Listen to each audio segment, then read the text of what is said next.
Assalamualaikum warahmatullahi wabarakatuh. Perkenalkan, nama saya Diana Almira, NPM 140610180001 dari Manajemen Pemasaran. Pada kesempatan kali ini, saya akan menjelaskan mengenai analisis proses produksi kopi pada kondisi pandemi.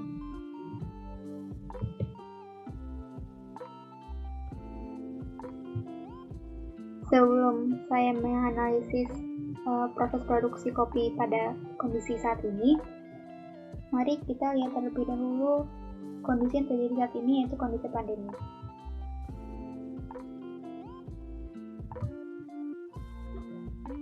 Virus corona atau Severe Acute Respiratory Syndrome Coronavirus 2 adalah virus yang menyerang sistem pernafasan. Awal mula virus ini muncul di Wuhan, China pada bulan Desember 2019. Virus ini menyebabkan gangguan sistem pernafasan, sakit paru-paru, hingga kematian.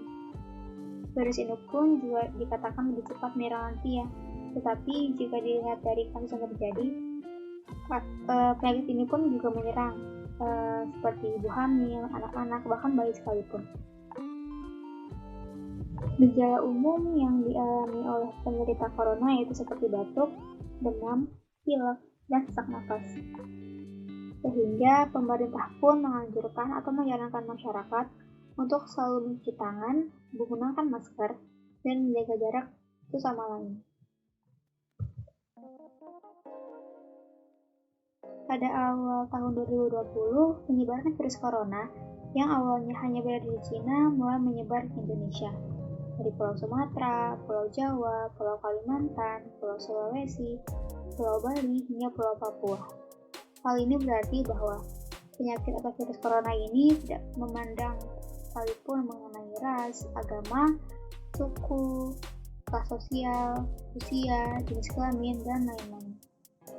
Virus corona ini ternyata memberi dampak pula terhadap beberapa sektor. Sektor yang telah mengalami dampaknya yaitu sektor perdagangan, sektor pariwisata, sektor transportasi, sektor industri, dan sektor keuangan. Lalu, jika dilihat dari data, dampak terbesar yaitu pada sektor perekonomian. Apa saja sih dampak-dampak yang terjadi pada sektor perekonomian ini?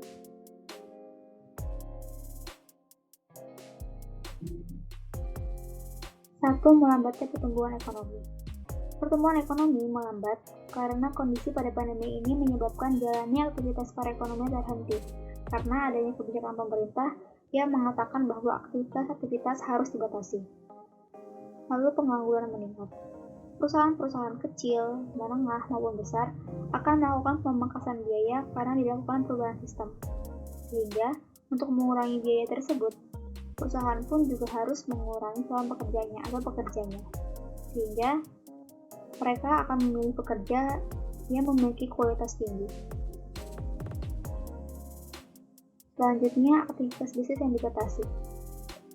Pemerintah menerapkan kebijakan PSBB atau pembatasan sosial berskala besar, di mana PSBB ini berarti bahwa masyarakat disarankan untuk menghindari tempat keramaian seperti pasar tradisional, swalayan, restoran, hotel, dan lain-lain. Karena tidak diperbolehkannya berkunjung ke tempat ramai, masyarakat pun akan lebih memilih untuk belanja kebutuhan sehari-hari melalui online. Lalu, proses jual beli menurun. PSBB membuat para pekerja harus bekerja secara WFH atau work from home. Kebijakan ini juga berdampak pada pendapatan yang didapat oleh para pekerja, di mana pekerja di sini adalah masyarakat. Masyarakat sendiri pun akan melakukan penghematan, sehingga barang-barang yang diprioritaskan adalah barang kebutuhan sehari-hari. Ada banyak perusahaan yang mengalami dampak perekonomian ini. Salah satunya adalah perusahaan kopi. Kopi merupakan produk yang memiliki daya minat tinggi di masyarakat. Kopi sendiri pun sudah banyak memiliki variasi, dari yang kopi hangat, kopi dingin, dan kopi dengan variasi lainnya.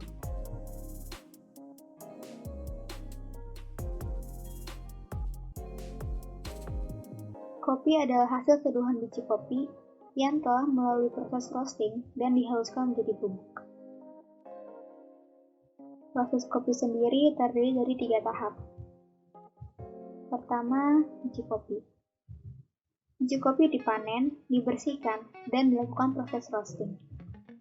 Selanjutnya, biji tersebut akan menjadi bubuk kopi. Biji kopi yang telah di-roasting akan dapat digiling untuk menjadi bubuk kopi. Selanjutnya, setelah digiling, kopi bisa langsung diseduh dan dapat dinikmati oleh masyarakat. Perusahaan-perusahaan pun harus melakukan pengubahan tata cara proses produksinya hingga proses pemasaran. Karena aktivitas bisnis pada kondisi saat ini berubah dari aktivitas sebelumnya. Ada banyak cara yang dapat dilakukan oleh perusahaan untuk mengantisipasi dampak yang terjadi akibat virus corona ini.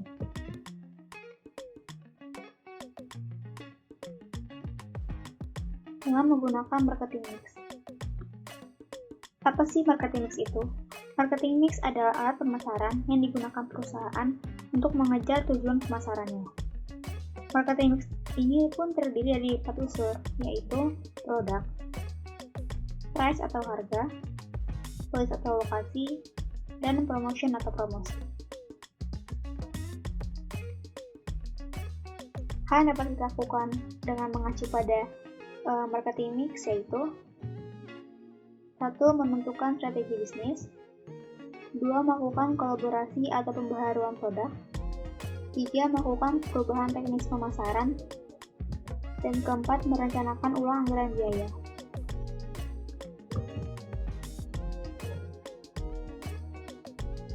Satu, menentukan strategi bisnis yang mengacu pada unsur produk. Strategi bisnis menjadi hal utama yang harus diperbaharui karena akan digunakan untuk aktivitas berbisnis. Ada beberapa hal yang dapat dijadikan acuan untuk melakukan perubahan strategi bisnis seperti 1. Kenali target pasar. Agar kita dapat mengenal dan mengetahui target pasar, kita sebagai produsen harus menggunakan atau merasakan produk sebelum dirasakan oleh konsumen lainnya. Pada kasus ini, kita harus mengetahui dulu produk kopi ini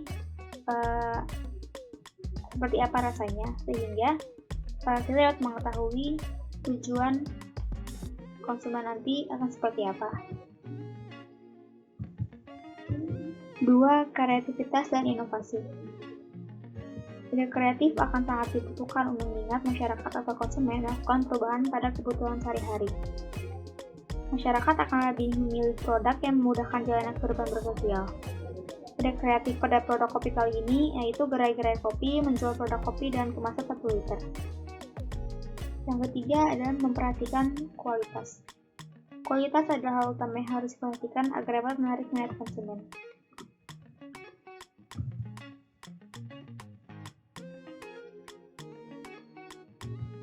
Selanjutnya, melakukan perubahan teknis pemasaran yang mengacu pada unsur promotion. Karena adanya pembatasan sosial berskala besar, cara yang paling efektif yaitu dengan menggunakan digital marketing. Apa saja sih digital marketing yang dapat digunakan? 1. Iklan. Iklan merupakan media yang sebelum kejadian pandemi pun sudah dilakukan oleh banyak perusahaan untuk mempromosikan atau memperkenalkan produknya. Oleh karena itu, pengusaha kopi dapat mengiklankan inovasi produknya yaitu inovasi produk kopi 1 liter sehingga masyarakat akan lebih sadar dengan produk baru ini. Kedua, ada sosial media. Sosial media merupakan media informasi yang paling banyak dikunjungi oleh masyarakat. Platform yang sosial media pun beragam, dari Facebook, Twitter, YouTube, Instagram, dan lain-lain. Dan yang terakhir adalah e-commerce, tempat di mana masyarakat sering melakukan transaksi khususnya pada era pandemi ini. Masyarakat pun akan lebih memilih melakukan transaksi online daripada offline.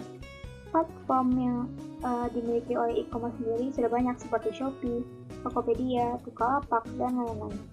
Oleh karena itu, perusahaan kopi dapat membuka gerai kopinya sendiri secara online, sehingga masyarakat dari berbagai wilayah dapat melakukan proses jual beli.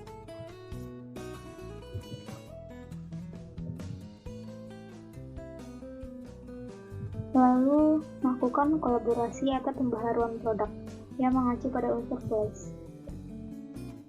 Seperti yang kita ketahui, gerai-gerai kopi memasarkan produknya menggunakan kemasan gelas yang berukuran kurang lebih 250 ml.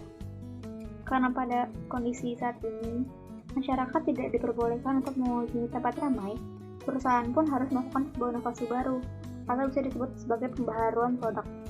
Tujuan dilaksanakannya pembaharuan ini agar konsumen lebih merasa efektif jika ingin mengkonsumsi produk kopi.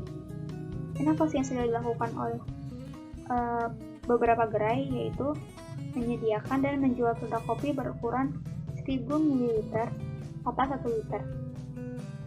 Kemasannya pun beragam, dari mulai botol plastik, botol kaca, dan lain-lain.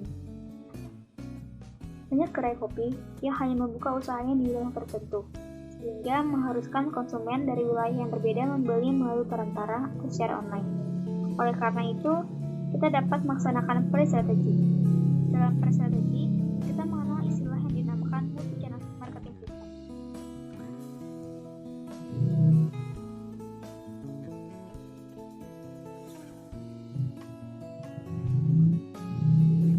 Multi-channel marketing system adalah sebuah sistem di mana satu perusahaan membuat 2 atau lebih saluran pemasaran untuk menjangkau 1 atau lebih segmen pelanggan. Ada 4 channel yang akan kita bahas pada kali ini, yaitu satu level di mana perusahaan langsung memasarkan produknya ke konsumen. 2. Satu level di mana perusahaan memasarkan produknya melalui retailer atau pengecer lalu ke konsumen.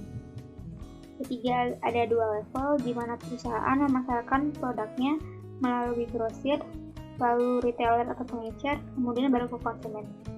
Dan yang ketiga, ada 3 level di mana perusahaan memasarkan produknya melalui grosir, lalu pembeli grosir, kemudian retailer, baru ke konsumen.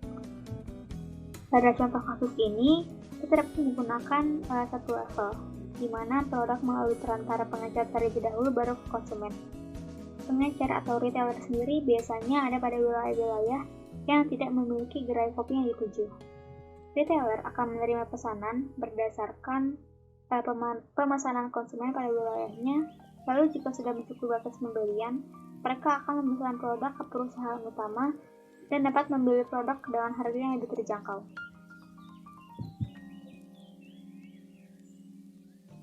Selanjutnya, merencanakan ulang anggaran biaya yang mengacu pada tujuan unsur price. Pada kali ini kita akan menggunakan pricing strategi. 1. Ada product line pricing, yaitu perusahaan dapat mengetahui berdasarkan evaluasi pelanggan, harga dari pesaing, dan memperhitungkan perbedaan biaya antara produk yang baru dipasarkan dan produk yang sebelumnya telah dipasarkan.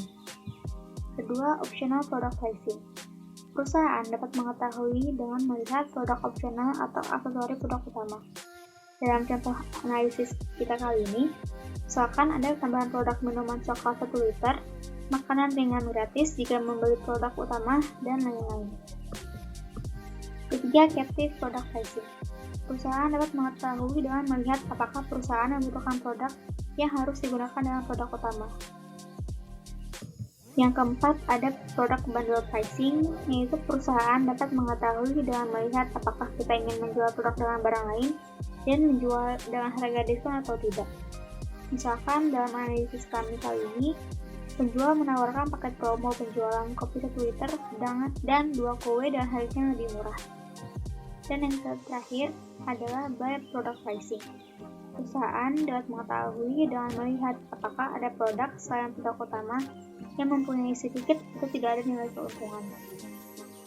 Selain menggunakan pricing strategi, kita juga dapat menggunakan strategi lainnya seperti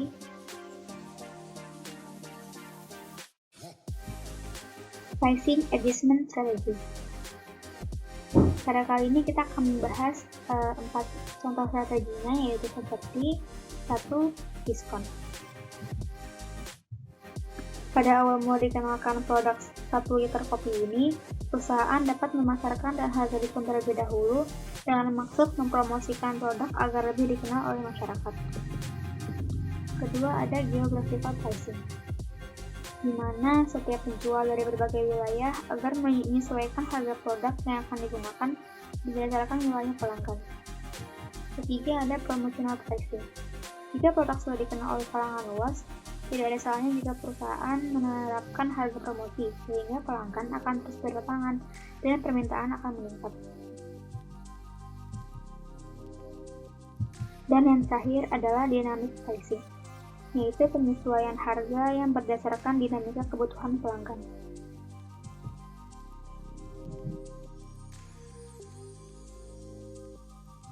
Inovasi pada kali ini yaitu perusahaan-perusahaan kopi mulai mengadakan atau memasarkan produk kopi berukuran 1 liter. Hal ini dimaksudkan agar masyarakat merasa lebih efektif untuk dapat mengkonsumsi produk kopi ini di rumah. Pemasaran yang dilakukan oleh perusahaan pun berorientasi dengan kondisi saat ini, yaitu dengan menggunakan digital marketing seperti iklan, sosial media, dan lain-lain. Sehingga perusahaan-perusahaan dapat tetap bertahan dengan proses bisnisnya walaupun dibatasinya aktivitas bisnis secara langsung. Sekian presentasi dari saya. Kurang lebihnya mohon maaf. Wassalamualaikum warahmatullahi wabarakatuh.